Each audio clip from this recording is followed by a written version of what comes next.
Our grammarian this evening is going to be Mark. Did you know that, Mark?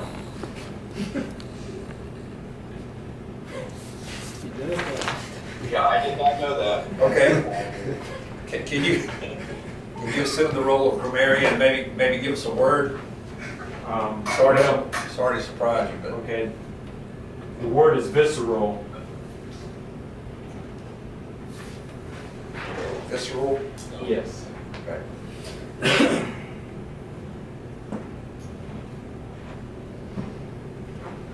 All right, so the role of grammarian is to determine how well we do with grammar during the meeting. Also to track how many times the word of the day is used. So today's word of the day is visceral, which means base, earthy, crude, instinctive, as opposed to reason or intellectual. Okay. Thank you, Mark. Marion of the counting filler words like and or like, whatever you choose to fill a pause. Yeah.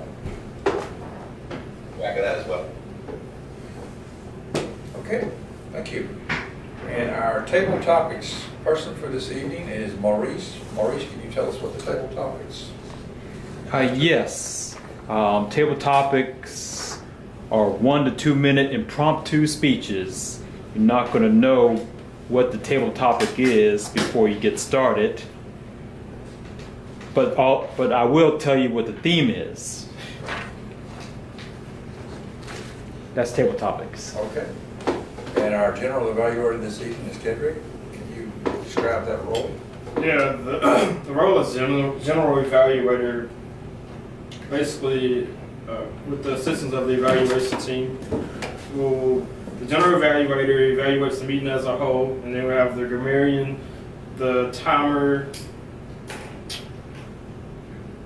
the R-counter, which is another piece to the grammarian, but basically the general evaluator sees if the meeting started on time, if it progressed properly, and just evaluates the meeting as a whole.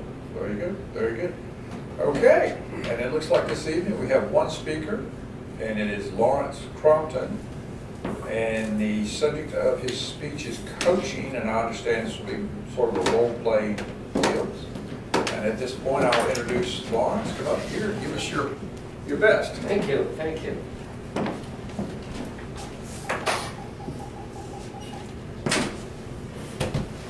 Good evening, Mr. Toastmaster, fellow Toastmasters and guests. This evening, I'm going to talk a little bit about coaching. This is a 15-minute program, but there will be 3 separate parts. First part, what I will be doing is discussing what coaching is all about. The second part is going to be having a session with Heather, who is going to be my sales representative, who has not quite lived up to her potential for this month, and I'm going to coach her to become better at her sales process.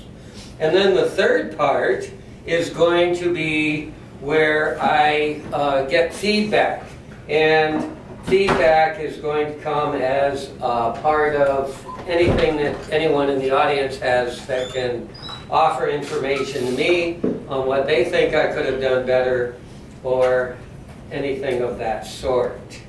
So, to start out, first thing, when you are talking about coaching, coaching is a process that is used where you're able to go and help someone to achieve more. Now, when you are coaching, you're not coaching for your benefit. Okay, you're coaching for the benefit of those that you are working with. Now, ideally, of course, that means that everybody grows. Because if I coach someone else and they are able to improve, well, that's also going to improve my situation. Now, in a particular, this is a sales presentation, so if I get my salesman to do better, then of course, as the head of the sales department, I will also be looked upon as having done better. So everybody grows when you help someone else. Now, the first part of coaching is understanding what are the causes of the problem. Now, one part of it could be training. Has that person been trained very well to fulfill the responsibilities that that person has been given? And that very often is a problem, because many times when a leader is working with people, they presume or assume that that person has a certain amount of training, a certain amount of understanding to fulfill their responsibilities. So that's a possibility I have to look into. Another thing, equipment. Does the person have the equipment necessary? As a sales team, does that person have all the literature that they need? Do they have the resources that are going to help them to find new contacts? All of that type of equipment in a sales is very important. Time. Time is also an issue for a lot of people, because there are only so many hours in a day, and especially in a large company, there may be an issue where a lot of time is spent with paperwork and taking care of other things that are not related to the main job of a salesperson, which is to sell. So is there a time issue here, and so on. And then the final one, which can be most important, is motivation. This is the one that is very often the biggest problem. Why is a person not fulfilling their responsibility? Many times it could be a little bit of everything else that eats away at the motivation. They don't feel like they're appreciated. They don't feel like what they're doing is accomplishing what they want to do. So because of that, they don't feel motivated to necessarily get on the phone and hear no 100 times before they get the big yes. And that is what sales is all about. The sales is about no, next, and that's all that you do in sales. You just keep putting up with the no's until you get the yeses, and that can deteriorate motivation. So motivation is very important. So as a coach, that is going to be my responsibility. Find out which one or which ones or how much each one of these is going to be part of this problem, the cause of this failure to live up to the potential. All right, so I would like to invite Heather up. Heather is my head saleswoman, and she is a stellar saleswoman, but unfortunately this month she didn't live up to her responsibility. So I want to find out what are the reasons and so on. So, Heather, this month we are a little bit disappointed. You're our star salesman. You've done a stellar job, and we really are appreciating all the good work you did, but we're a little bit less than your potential this month. And so I'd kind of like to know, what's your feelings on this? I'm really sorry, sir. I just don't feel like I got the proper training when I was in college.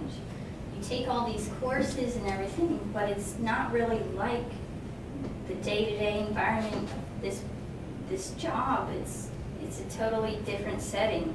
And besides that, I'm not used to the equipment, and I just feel like I don't have enough time. There's so many things that I have to do during the day. I have to file things, I have to organize things. I don't see my family as much as I used to, and I just don't know where my motivation is right now. I think I used to be a little more passionate about it when I started in college. So, but I'm really sorry. I'll try much harder. Okay, well, we're here to help you. So our concern is to clarify this more. So I mean, you've gone through a whole list of things that don't seem to be working with you. Now, as far as training, what can we do to help you, to train you? Is there something more that you feel you would be able to improve? I think I just need more practice, I guess. I guess I just need to focus more on my sales and get in more calls and maybe do more networking. Okay, well, you know, the truth of the matter is, I don't think that education is really as bad a problem as you think, because in the past, you've done really, really well. I know. My personal opinion, and I may be wrong, but my personal opinion, what I feel is that there's a possibility that it's a motivation issue. And it may be in part because, as you said, you are not getting as much time at home with your family. And also that may relate to what all the things that you have to do in the office. Now, what can we do you think, that might help you to reduce your workload in the daytime enough that you would be able to continue to make your sales calls, but at the same time would be able to get home and spend time with your family? I'm not sure exactly.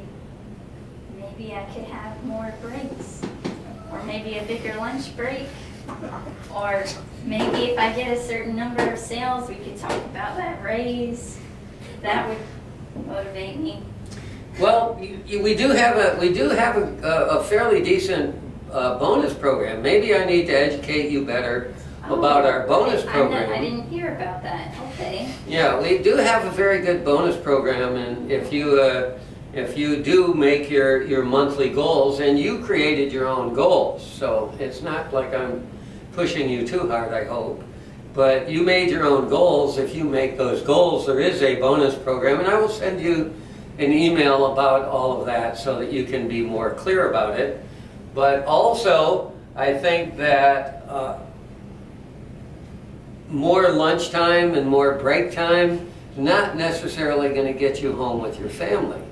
So what I'm thinking of is any other paperwork and other stuff other than sales that you have to do that will increase your opportunity to do sales and also be able to get you home in the evening. So what I'd like you to do, if you could, would be to look at your daily schedule and see what you're doing, and then send me an email, and then we can get together later on and see if there is anything that we can do to increase your productivity.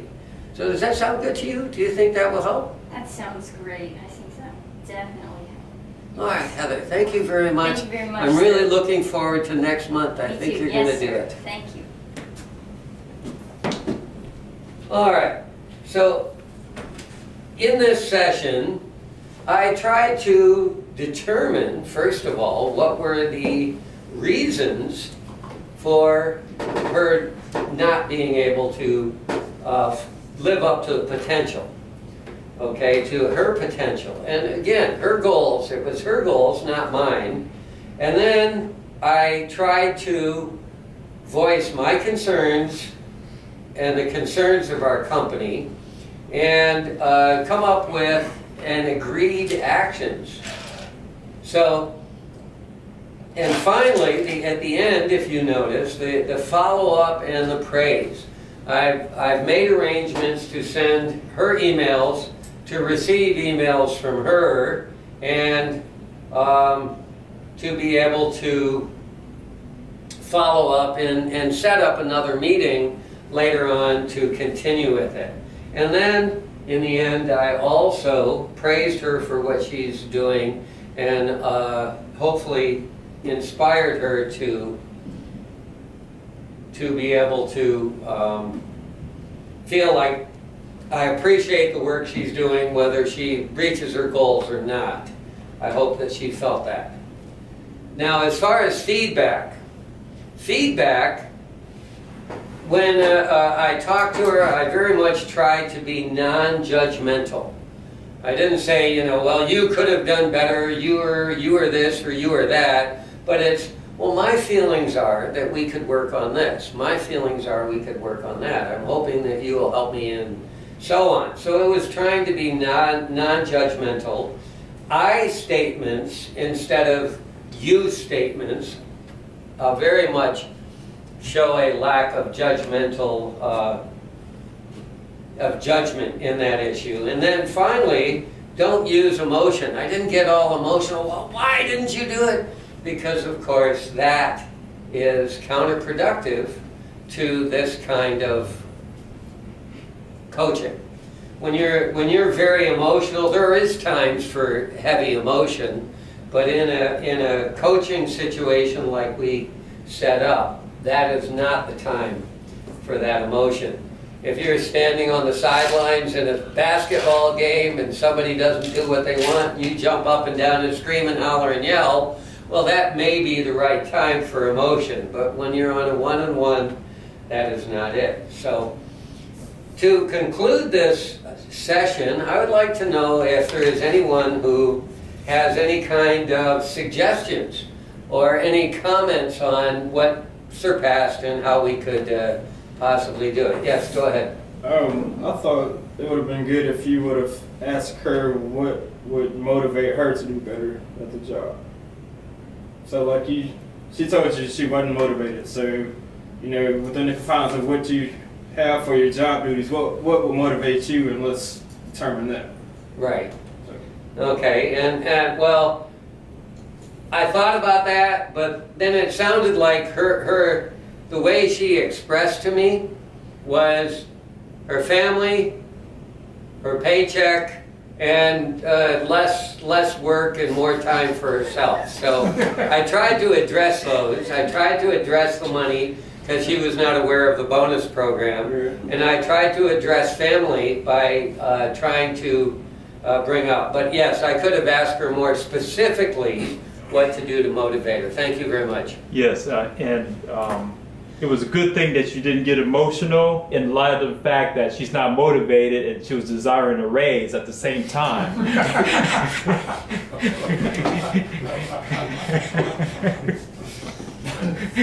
Okay. Anything else? Okay, thank you very much. I really appreciate that, and thank you, Heather, for your participation. Mr. Toastmaster. Very much. Guys did a good job. And, you know, I haven't heard about the bonus either. I'd like to hear about that, Lawrence. I mean, you know, what's the deal? We're paying bonuses here. You're not telling people? Well, you know, come on. We're eligible for a bonus. I want to hear it. You weren't supposed to tell anybody. Wait, I don't know a whole lot about sales, but from my experience, there's usually a sales manager, okay, I think. And then they have like 5 or 6 people working for them, don't they? And then they have weekly meetings and they talk about, you know, like my brother-in-law's in pharmaceutical sales, and they're constantly, you know, the sales manager is, okay, did you do this, did you do that, did you do, you know, and that's, the sales manager kind of pushes the sales people. And, matter of fact, these days, pharmaceutical sales, there's a lot of men, a lot of women in it. You know, they basically go around to doctors' offices and they push drugs. Is what they do. They try to get doctors to write scripts for whatever they happen to be selling. But anyway, okay. Without further ado, it is time for our table topics. And this evening, our table topics master is none other than Maurice Heidelberg. Woohoo! Maurice, something interesting to talk about. Fellow Toastmasters and honored guests, for our table topics, since our theme for tonight is back to school, I did a quick search and I found a whole list of table topics with the theme back to school.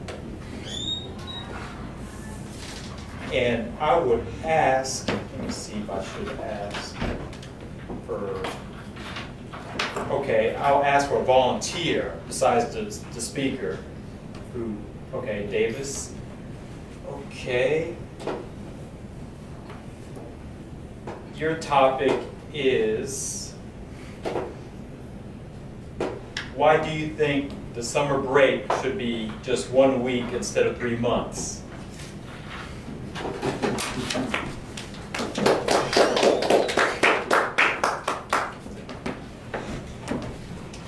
Thank you, Maurice. Fellow Toastmasters, I know there are certain countries, I've heard of crazy countries like China. I don't know where China came from, but it's just what popped up in my head, that may have breaks that are to us exotic and far out of the norm. And I've done a lot of research on schooling, and I know that summer breaks like we do take in the US that are 3 months and 2.5 months are not necessarily beneficial, but at the same time, as a student, I know how beneficial they are at the same time. Students, just like, I understand people in the working environment don't get breaks like students who are in high school or college or whatever the case may be, but I just feel there's a slight difference, if any, between a student working and learning all day, every day, than there is between someone doing the same task that they've been doing for years, that they know how to do over a period of years that they've been doing it. So I think that would be, that's just the first difference that comes to mind for me between the two systems of having a shorter break and a longer break. I don't know which one would be more beneficial. I mean, we would all think having a 1 week break would be more beneficial because more work would get done. But at the same time, what's the quality of that work getting done? I would think that it couldn't be very high. So, thank you.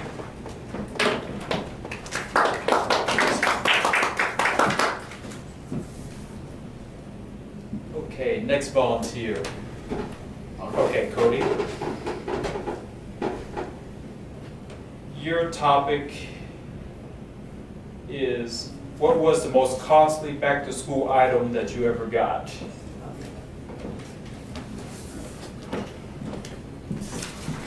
Like whatever purchase. Yeah. Good afternoon, everyone. Good to see y'all showing up to my speech on what I spent the most money on for college.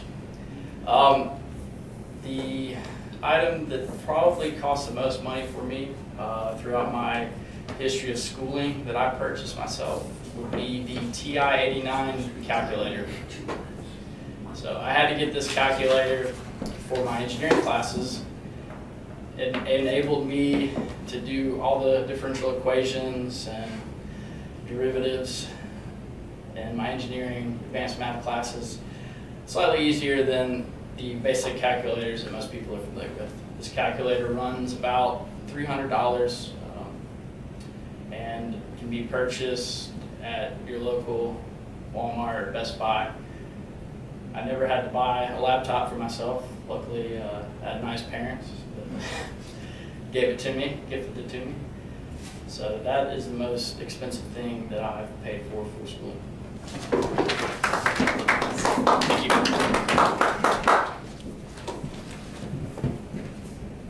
Okay. Next volunteer, Heather. Okay. Your table topic is, you are the headmaster of the school. The first day of school, you had promised everyone that you would give a speech about punctuality.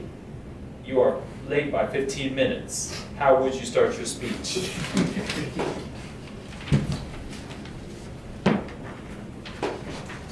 Do you see now why you have to be on time? Here I am, I'm late. This is about being punctual, punctuality, being punctual for class. And here I come, 15 minutes late. What am I doing, right? I'm messing myself up. You can't go to a job or a class and be late like I am, because then you get fired. But not this time, thankfully. But You have to be punctual in the future. You can't rely on being 15 minutes early or 10 minutes early. If you're not early, consider yourself late. It's important to be punctual because, of course, there are so many things to get done, and you have so many classes and responsibilities. I especially, as headmaster, of course, and you, all my students, can learn from me in this example that being punctual is very important, and you should work to be punctual in the future. And that is all I have to say on punctuality.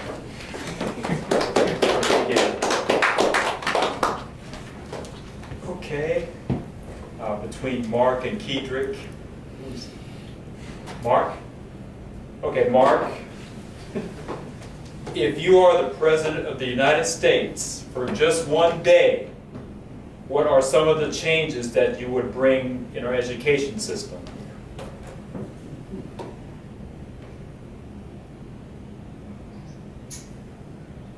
If I were President of the United States, what are the changes I would make to the education system?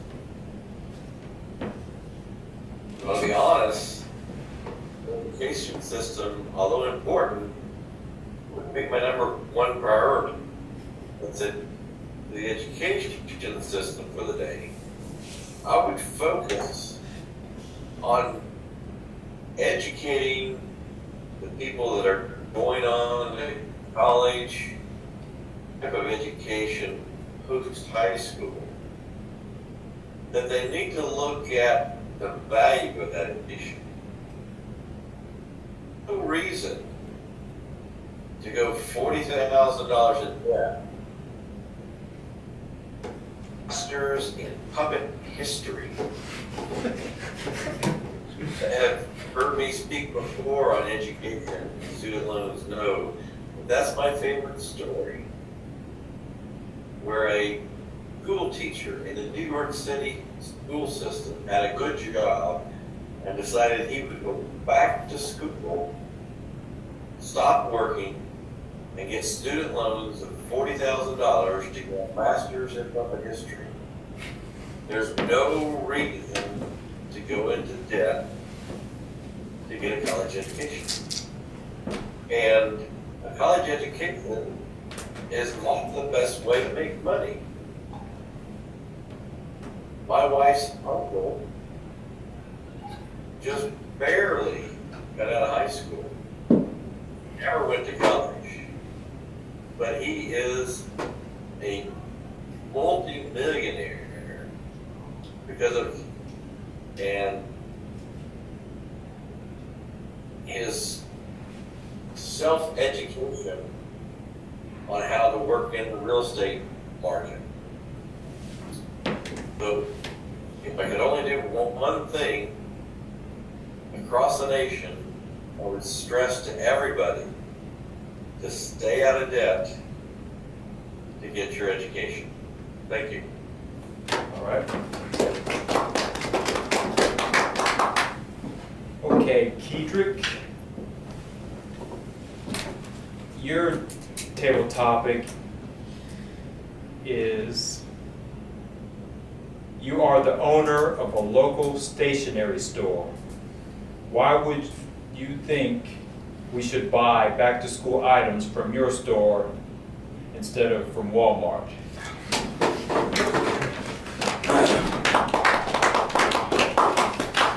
Thank you, Table Topics Master. Well, you see, as the owner of K&P Stationery, you have to support local business. And as being a local business owner, I think you should come shop with me for back to school instead of the big box stores, which we won't name because that would be free advertising. So we have everything you need here in-house. It's all American made. We employ our staff locally. Our entire distribution channel is right here in the U.S. So there's no money going out of the state or going out of the country. Additionally, how could you not buy from everyone to come shop at K&P Stationery for their back to school items.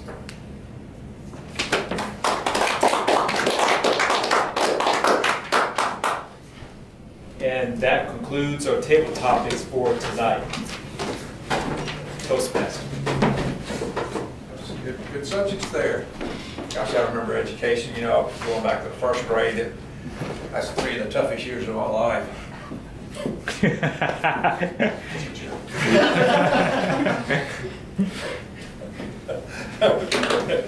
Bad joke, but joke. Okay, where are we? Okay. All right, at this point, we're gonna find out how we did. And our general evaluator for this evening is Kedrick Petaway. He's gonna also evaluate Lawrence's speech. Please help me welcome Kedrick.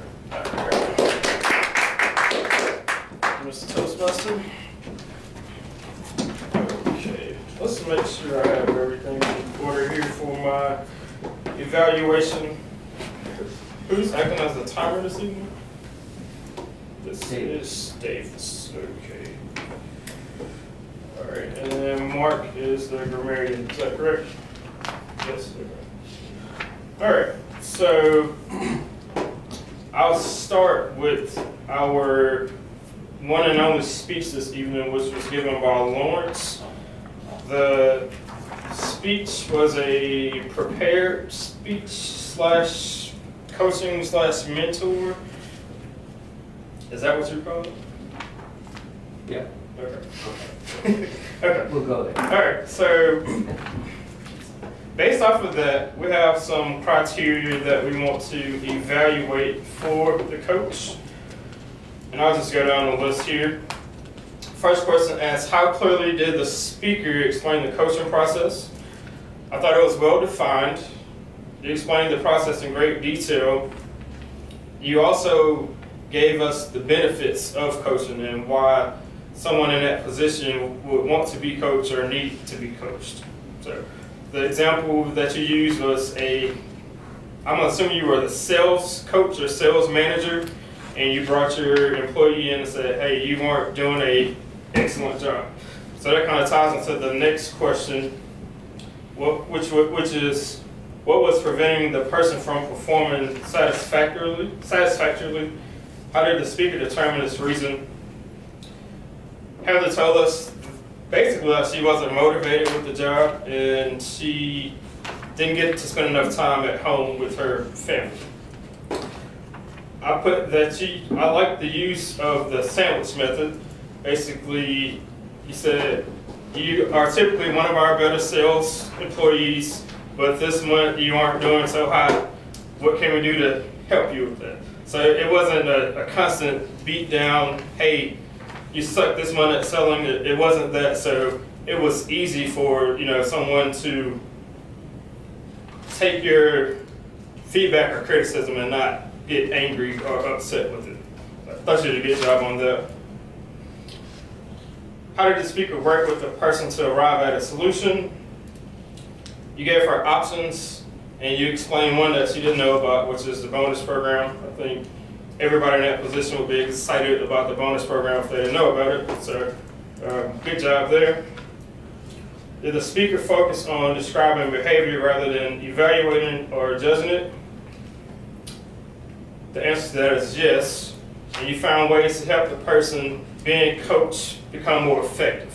So you basically gave her I would say the tools needed to help her succeed. You gave her some options and you opened up the door for communication. It wasn't just, you're not doing a good job, go off and do these things, 10 things, and we'll come back and revisit. You opened up where it was dialogue to be available when she could reach out to you if she needed help or assistance. How did the speaker avoid putting the person on the defensive? And you actually mentioned this. I wrote it down before you mentioned it, but I did like the fact that you said it and you acted on it, which was the lack of using emotion to describe what the issue was.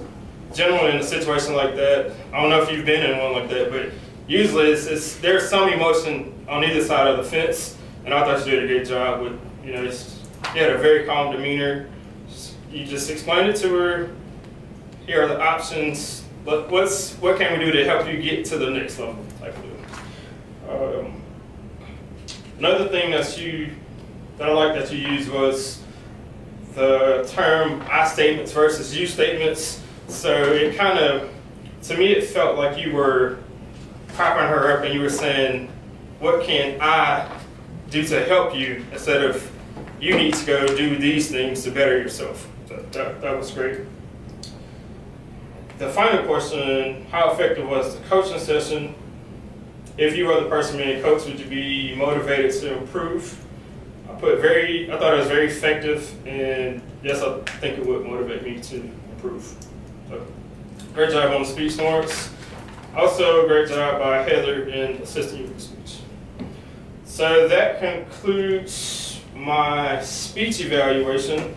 I'll get the other evaluations from the other team members. So if we can start with Davis for the timers report.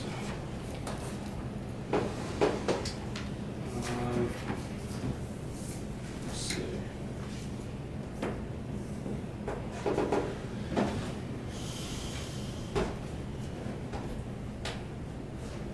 Lawrence's speech was a 15-minute speech. It was 10 to 15 minutes regarding questions and length those took.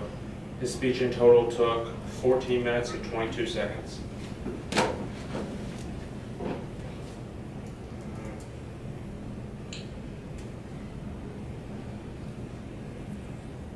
Was it you? Who was after me after? You're with Hughes and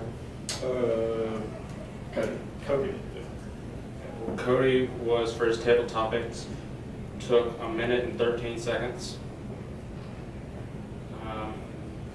Heather. Heather was 2 minutes and 14 seconds. And Mark. And Mark was 51 seconds. And then I was last. You were a minute and 23 seconds. All right, thank you, Davis. Now to Mark for our grammarians report. Well, I'd like to think last week I spoke some words on our filler words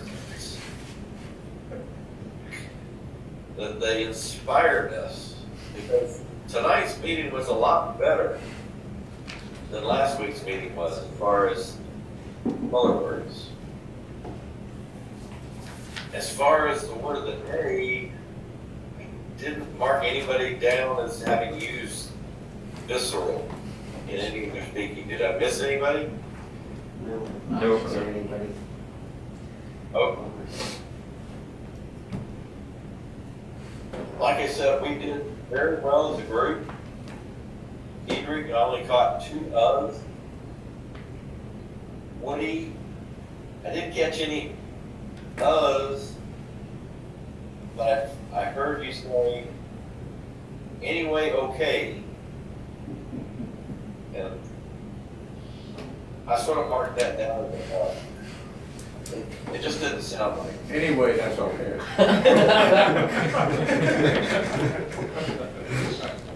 Maurice, I didn't catch with any. Heather, I didn't catch any.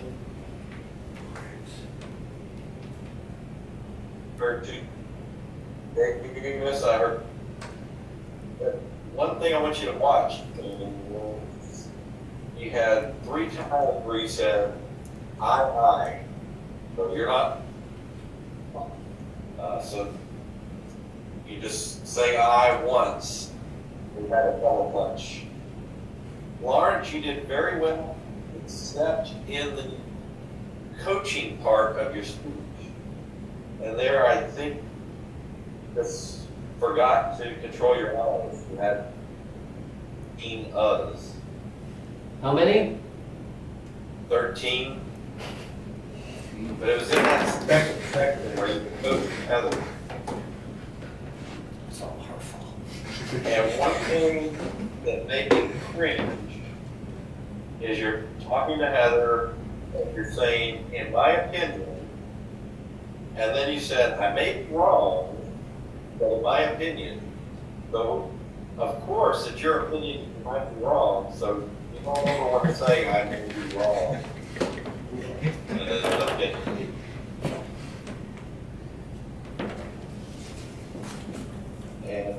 that's all I have. I think we did a lot better than that school before I forward. So, give yourself a round of applause. Thank you, Mark. Just a couple general statements regarding the meeting as a whole. The meeting started on time with a brief recess due to a internet outage. We had to scramble a little to readjust or to fill all the rows in the agenda for this evening, but overall that was well taken care of. Again, kudos to Lawrence for the speech and for Heather with participation. Additionally, thought the table topics were good and great participation from everyone with the table topics. I will relinquish the lecture back to our Toastmasters. Thank you very much. Good job. Okay. At this point, does anyone have an educational overview? Would anyone like to do an educational overview? Maurice, you want to do that? Yes, I'll do it. Okay, I will relinquish the lecture to Maurice. Going to teach us something? Yes. And this, I hope, will motivate us, including myself, to read the Toastmasters magazine more. And this is from an article from the July issue, July of 16 issue. And I won't read the whole thing. I'll just go over the high points, and then if any of you remember, you can go to your July 2016 magazine. It's toward the back. It's the last few pages of the Toastmasters magazine. And the title of it is 6 White Lies Presenters Tell Themselves. And I will just read the first paragraph, and then I'll go over each white lie, and then I'll go to each tip of the white lie. It says, we live in the age of information where people hardly have time to think clearly, let alone absorb the plethora of instant communication they are bombarded with. This presents a significant challenge for most employees when they are asked to impress their colleagues with that all-important presentation. Avoid these 6 white lies we often tell ourselves in our haste to impress. Number 1, state-of-the-art software will make me a better presenter. The tip for that is, never start with the software. Craft a compelling message and story first, and then decide whether you need any tools to help bring them to life. Number 2, my audience expects me to be perfect. Tip, credibility will always trump perfection. So help your audience get to know you better and understand why you're so passionate about your message. Your job is to give them something to help them, not you. Look and feel good. Number 3, I don't need to prepare. I'll just speak from my heart. Tip, don't look for what's easy. Look for what's right. Research and understand your audience thoroughly. Hone your message like a finely tuned piano. Craft your story and then practice, practice, practice. Number 4, my content is really the only thing that counts. Tip, focus on content, delivery, and impact. Everything you say, show and do, and the way you say, show and do it, should be aligned to how you want your audience to feel from start to finish. Okay, I'll read that again. Everything you say, show and do, and the way you say, show and do it, should be aligned to how you want your audience to feel from start to finish. Number 5, I'll have as few slides as possible. Tip, if you use slides at all, they should be used simply to add color, life, and impact to your message. They're like billboards designed to help you visually get a message across quickly. And you can use as many as you need to as long as each one is clear and adds significant value. Think like a designer. And number 6, tell them what you're what you're going to tell them. Tell them, and then tell them what you told them. Okay. All right, I'll say that again. Tell them what you're going to tell them, and then tell them what you told them. Okay. The tip here's a better rule. Tell them like you mean it. Tell them so they get it the first time. So I just read each white lie in the tips. I didn't read the paragraphs under each white lie. So if you get a chance to go into your July 2016 Toastmasters magazine, it's almost toward the very back. 6 white lies presenters tell themselves. Toastmasters. Very good, very good. Okay, I guess at this point I need to relinquish the lectern back to you, Maurice, and we'll talk about it next week. All right.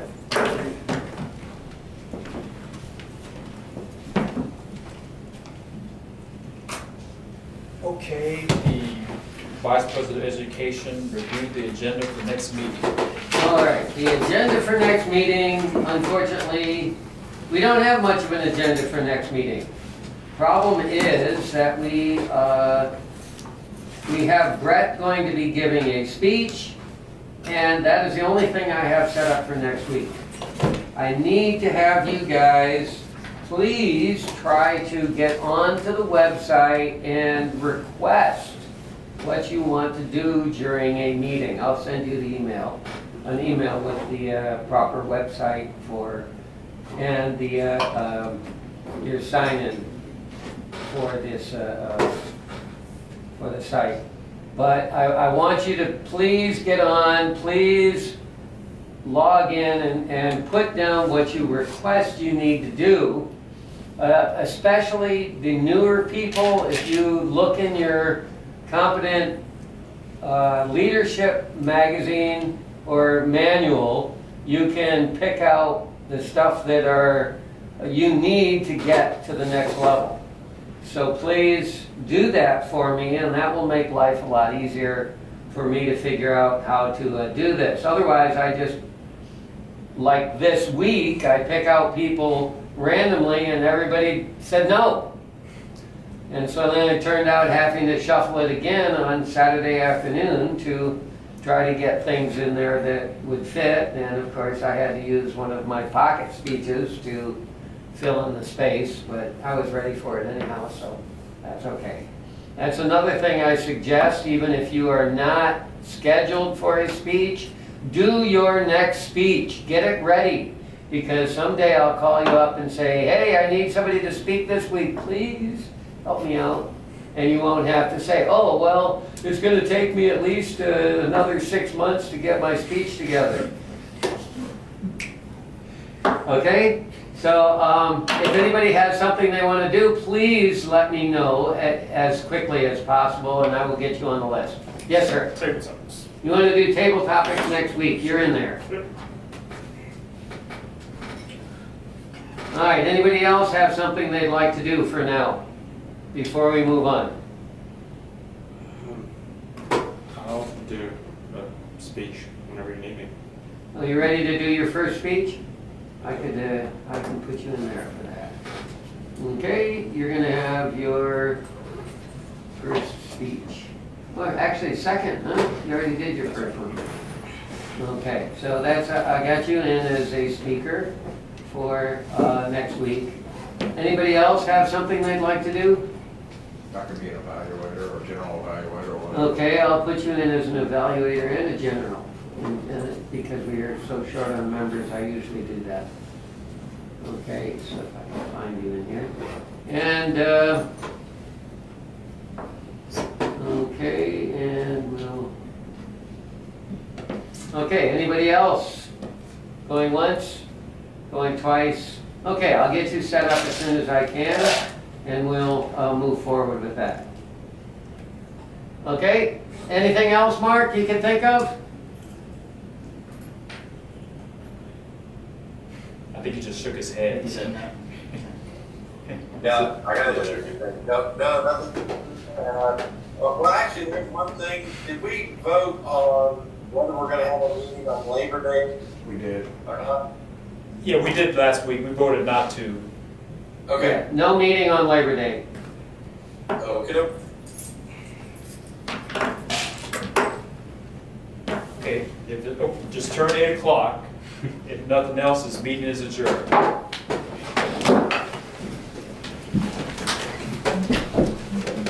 How are you doing on your next speech? All right, I'll Pretty talk to you next week.